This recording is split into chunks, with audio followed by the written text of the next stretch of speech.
The United States is making a big move by holding a democracy summit on December 9th and 10th. Соединенные Штаты Америки в конце года хотят собрать так называемый саммит демократии и приглашать на него государства. Does the U.S. really deserve a summit named after democracy? U.S.-style democracy is a game for the rich. For the U.S. presidential campaign, the most important thing is to canvass for votes and to promote oneself. The TV, internet, press, and local campaigns are all very costly.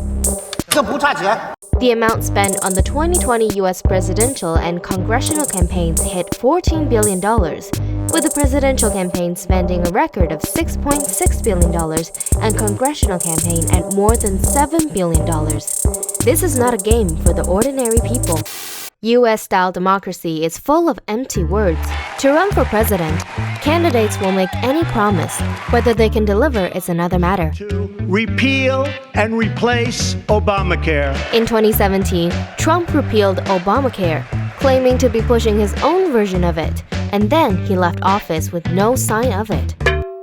The lack of health care in our current healthcare system impacts virtually every single one of us. Again, not to mention the 60,000 families who lose loved ones every year because people can't afford to get to a doctor on time.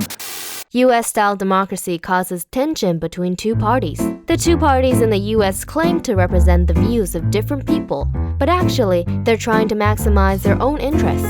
This is why U.S.-style democracy can easily turn into a bipartisan battle. Looks like by April, in theory, when it gets a little warmer, it miraculously goes away. I hope that's true. And the president keeps telling us the virus is going to disappear.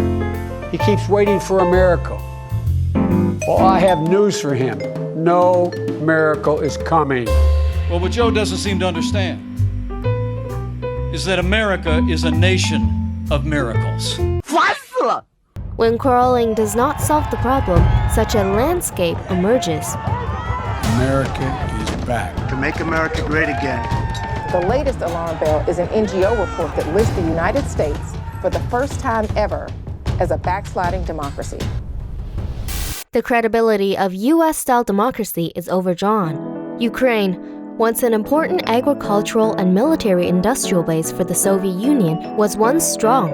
Since the Orange Revolution instigated by the U.S. in the name of so-called democracy, Ukraine has plunged into endless political struggle and economic decline, and has been described by the European Court of Auditors as the most corrupt country in Europe. In 2001, the U.S. launched a 20-year war in Afghanistan in order to export the so-called democracy, resulting in the deaths of 47,245 Afghan civilians and the displacement of more than 10 million people. Is the U.S. worthy of being called lighthouse? 美式民主早已破产，美国还继续打着民主旗号，干涉别国内政，侵犯别国主权，违反国际法基本原则和国际关系基本准则。美国举办民主峰会，既不合理，也不合法，不过是内病外治，对外转移美国内问题和矛盾的惯用伎俩。